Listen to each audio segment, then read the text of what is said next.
Out in Dundas at the Circle of Life with owner and licensed funeral director Karin. Thanks for joining us. You're going to take us around and show us what this place is all about. Yes, I'm happy to do that. We are a licensed funeral home and cremation center, and people come to us because they are looking for an alternative to traditional funeral homes. We host celebrations of life, we take care of cremations, but we also go to cemeteries and churches if a family wishes to have a traditional funeral. So there's lots of rooms to get into here and what you offer. When you initially walk in, it looks like a welcoming place. Thank you very much. That's the comment from families who come to us, and they're always surprised how spacious our facilities really are. And where are we going to next? So this is our viewing room. If we do have an open casket, we ask families to have a viewing in here. And sometimes a family wishes to view the deceased person prior to the cremation. So we offer this room as well. And it's a nice private area. It's bright, it's spacious, and we can close the doors for total privacy. Well lit. And then you have another area where big gathering. That's right. So our tribute hall, this is where we hold celebrations of life.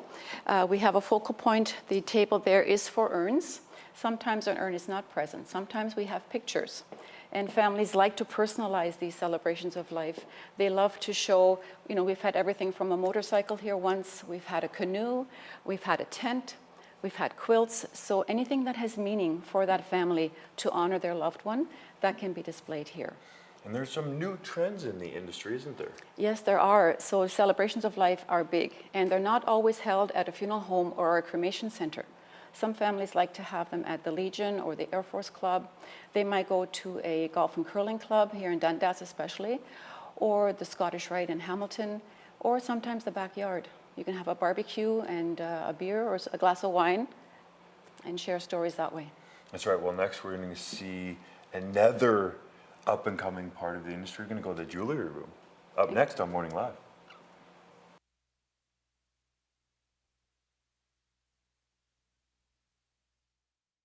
Back on Morning Live at the Circle of Life, we're in the selection room, and my eyes are popping here because there seems like there's a lot to choose from. Yes, it's come a long way. From 20 years ago, we might offer 8 urns for a cremation. Today, really, this is just a drop in the bucket of what's out there. I want to start by showing off some of the cremation jewelry.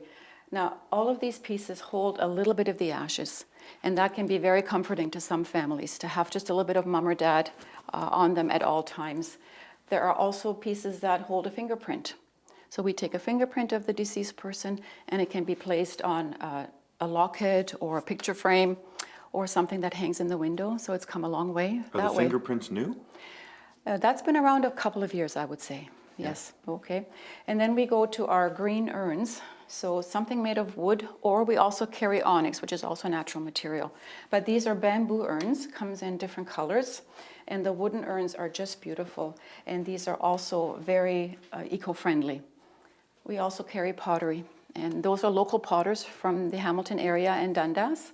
And we're very proud to feature local talent. And keep it local. And you mentioned the green urns. There's a wave in coming up with green caskets, yes, right? Exactly. So the demand now is for green burials. And I must say Mount Hamilton Cemetery will be offering natural burials, meaning you don't have to be embalmed, you don't have to have a casket, you may be in just a shroud for burial. But for those families who wish to have a green casket, this particular casket is made in Canada by a Canadian company, Victoriaville. So totally green. There is no glue in this, just a few nails, very tiny nails. And the bed is made of wood shavings.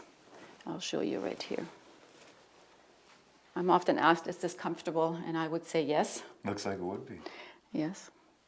And the other new casket to us here at Circle of Life is a wicker casket. And again, 100% cotton interior. This can be used for burials or cremations, as all caskets can, except steel. Steel caskets cannot be cremated, but anything made of wood or a natural material is suitable for cremation. So lots of options at the Circle of Life, and we'll be back shortly to show you more at the Circle of Life studio.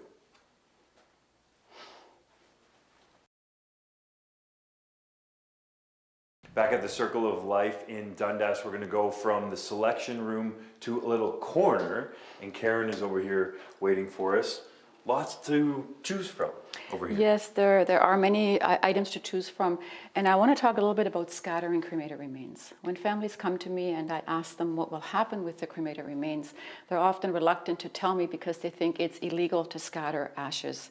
Well, it is not. You can scatter ashes legally on unoccupied crown land, water covering crown land, your own property, or a private piece of property with the owner's permission. And when you are scattering, you may want to have a scattering tube. So these are designed to make scattering very easy. Although some families say, well, you know what, I'll just use the cardboard box that I get from the crematorium for scattering purposes, and that's perfectly fine. Have you noticed more people going this way as opposed to Yes. the casket? Yes. Now, if a family already owns a grave where maybe parents were buried or grandparents, quite often an urn or cremated remains in a cardboard box can be buried in that grave. But if they don't want to go to the expense of purchasing a new grave and they like the freedom of scattering, that's what they often choose to do. And is that what it's for some people? Do you feel like the scattering is a sense that it's more of a celebration and that they're sort of letting them free of that? Yes, they like the informality of scattering. It just seems to be what mom might have wanted or dad might have wanted. They don't want anyone going to a cemetery and visiting that grave and crying. And you know, quite often people don't go to cemeteries anymore. So they don't want to burden anyone with having to do that. And you can pick out, it looks like I see a golf one, there's flowers, Yeah. whatever fits Yeah, that different special themes. person. Exactly, yes. And also there are, if you don't like the cardboard themed scattering tubes, you can go to bamboo. So these are made of bamboo. They're great for traveling. If you're going on a plane and you're taking ashes overseas, you need to have a container that can be scanned by the X-ray machine as you're going through customs. So something made of wood or cardboard is ideal, and that's what these are for. And then we also have the tree urns. So the ashes go into this container, and it's buried in a great spot where you want to grow a tree. And then I would suggest buying a sapling and placing it on top, and that's in honor of your loved one. Well, I think next we're going to meet the dog of the Circle of Life. Yes, Emma, our miniature schnauzer. She's been the hit, and she's just a wonderful dog. Stay with us.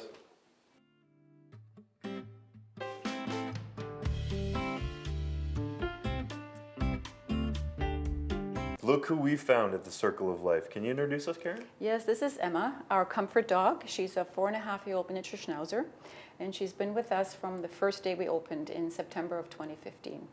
Now, she's not a therapy dog. She is what we call a comfort dog, and she has trained herself to greet families when they come in. She's a wonderful distraction, and she knows to go to the person who is grieving the most. Did you teach her that? No, she just knows how to do that. And when people come in and they see Emma, they're just so relieved that there's something else that they can love and touch and hug, and she's right there to do that for them. And when we have celebrations of life and children come along, it doesn't matter what age, Emma's there to play with them, and it gives a bit of relief to the parents. And she seems like a very friendly dog, and there's even an option here too, I believe, that if you want to have a celebration of life for your pets, you can do that. Yes, you can have celebrations of life for a pet. And I also want to say that when someone has passed away and they have a pet, whether it's a cat or a dog, or we've had an iguana here, we invite families to bring that pet in to say goodbye to their loved one. I think pets grieve as well. And when pets can see that the person is gone and they know that, then they're not going home looking for that person. And so I think that's been very helpful to all family members.